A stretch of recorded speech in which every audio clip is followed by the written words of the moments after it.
बिस्मिल्लाहिर्रहमानिर्रहीम। अस्सलामु अलैकुम वरहमतुल्लाहि वबरकातुहू। इस्लामियात जमात हफ्ता में खुशामदीद। मैं हूँ आपका मुअल्लिम हाफिज़ मोहम्मद अरसलान और हमारा आज का बी लिफ्ट है नंबर 20। तो चलते हैं हम अपने बी लिफ्ट की जानिब। किताब पर मौजूद ये तसलसल जिसे तमाम तलबा सॉल्व कर चुके हैं।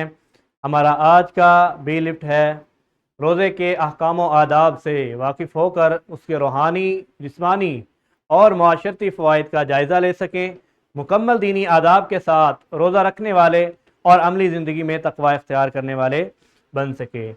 आज के इस लेक्चर में हम रोज़े से मुतल्लिक कुछ अहकाम व आदाब के बारे में जानेंगे कि रोज़े का आगाज़ जिसे हम सहरी कहते हैं उसके बारे में, और फिर अफ्तार के बारे में, और इसी तरह रोज़े में कौन से काम करने जायज़ हैं और किन कामों से मना किया गया उसके बारे में जानेंगे।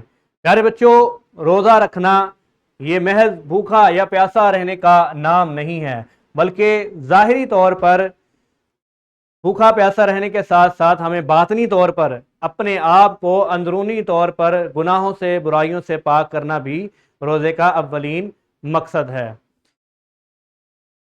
हदीस में है कि मन लम यदा कौल अज़्ज़ूरी वल अमल बिही फलैसा लिल्लाहि हाजतुन फी अन यदा तआमुहु व शराबुहु, कि जो शख्स हालत रोज़ा में झूठ बोले और बुरी बातें करने से इज्तनाब ना करे तो अल्लाह ताला को ऐसे शख्स के रोज़े की कोई ज़रूरत नहीं है। यानी कि हदीस के मुताबिक अगर कोई शख्स रोज़ा रखे और रोज़ा रखने के साथ ये सारे काम करे कि वो झूठ भी बोले और बुरे काम भी करे, तो अल्लाह ताला को उस शख्स के भूखा प्यासा रहने की कोई हाजत, कोई ज़रूरत नहीं है। सहरी के आदाब और सुन्नतें। प्यारे बच्चों, सहरी सुबह सादक से कबल कुछ खा पी लेना ये सुन्नत है और अफजल तरीन सहरी रात के आखिरी पहर में की जाती है। सहरी खाने में ताख़ीर करना ये अफजल है। अफ्तार की सुन्नतें और बरक़ात। अफ्तार में जल्दबाजी करना ये सुन्नत है और रोज़ा उन चीज़ों से अफ्तार करना चाहिए जिनसे आप अलैहिस्सलाम उमूमन जो है वो रोज़ा अफ्तार किया करते थे, यानी खजूर के साथ और इसी तरह पानी के साथ और इसी तरह दीगर और चीज़ें जो आप हस्बे मामूल इस्तेमाल कर सकते हैं। रोज़े में हमें किन बातों का इल्म होना चाहिए? हमें दौरान रोज़ा हमें ऐसे उमूर के बारे में जानना चाहिए कि जिनसे रोज़ा नहीं टूटता।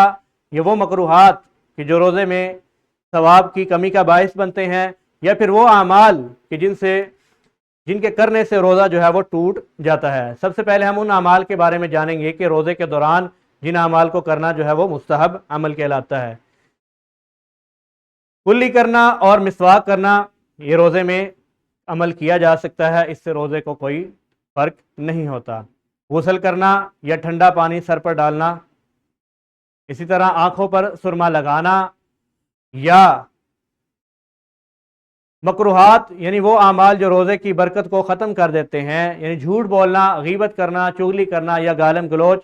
इसी तरह जिस्मानी मकरूहात, बिला वजह किसी चीज़ को चबाना या चबाकर उगल देना, प्यास की हालत में पानी के गरारे करना, ये वो तमाम अवामिल हैं जिनसे रोज़ा जो है वो मकरूह हो जाता है। अब हम उन उमूर के बारे में जानेंगे जिनसे रोज़ा जो है वो बातिल हो जाता है, यानी जानबूझकर कुछ खा पी लेना, नहाते हुए गलती से हलक में पानी चले जाना, मसूड़ों का खून निकल कर हलक तक पहुंच जाना, या सिगरेट नोशी करना, तंबाकू नोशी जिसे कहा जाता है।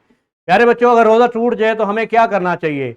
किसी उज़र या गलती से रोज़ा टूट जाए तो रोज़े पर जो है वो कज़ा लाजिम आती है, या अगर बगैर किसी उज़र के जानबूझकर रोज़ा तोड़ा जाए तो इस पर सज़ा भी है और इस पर कज़ा भी लाजिम है।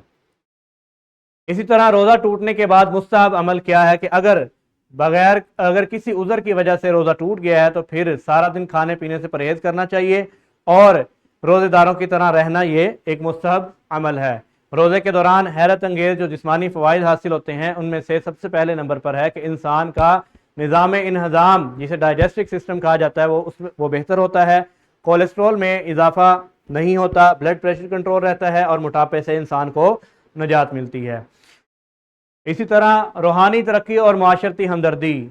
जब हम रोज़ा रखते हैं और भूख और प्यास को बर्दाश्त करते हैं तो इससे हमें दूसरों की भूख और प्यास का एहसास होता है। और रूहानी तरक्की में कैसे इजाफा होता है कि रोज़ा जो है वो हमें अल्लाह ताला के करीब करता है और हमारे अंदर तकवे का मयार जो है वो बेहतर हो जाता है, यानी कि हम अल्लाह ताला से डरने और गुनाहों से बचने की तौफीक मांगने वाले बन जाते हैं। बेरू रोज़ा मुकाबला मुफीद रोज़ा। ऐसा रोज़ा जिसमें وہ تمام کام کیے جائیں، یعنی کہ سو کر سارا دن گزار دینا یا ٹی وی پر یا موبائل کا زیادہ استعمال کرنا اور نماز اور تلاوت کا اہتمام نہ کرنا، یہ بے روح روزہ ہے۔ جبکہ مفید روزہ وہ روزہ ہوتا ہے جس میں انسان گناہوں سے بچے، نماز کو قائم کرے اور نیک اعمال کرے۔ کتاب پر موجود یہ مرکزیت جسے تمام طلبہ کمرہ جماعت میں اس کو پڑھیں گے، اور کتاب تمرین و جائزہ پر اس سبق سے متعلقہ آپ کو یہ تدریسی جانچ ملے گا جسے تمام طلبہ کلاس میں ہی حل کریں گے، اور کتاب تمرین و جائزہ پر ہی اس سبق سے متعلق آپ کو یہ نکھار ملے گا جسے تمام طلبہ اپنے گھر سے سولو کریں گے اور اگلے روز کمرہ جماعت میں اپنے اساتذہ کو دکھا کر ان سے دستخط کروائیں گے۔ اپنا خیال رکھیے۔ السلام علیکم ورحمۃ اللہ وبرکاتہ۔ اللہ حافظ۔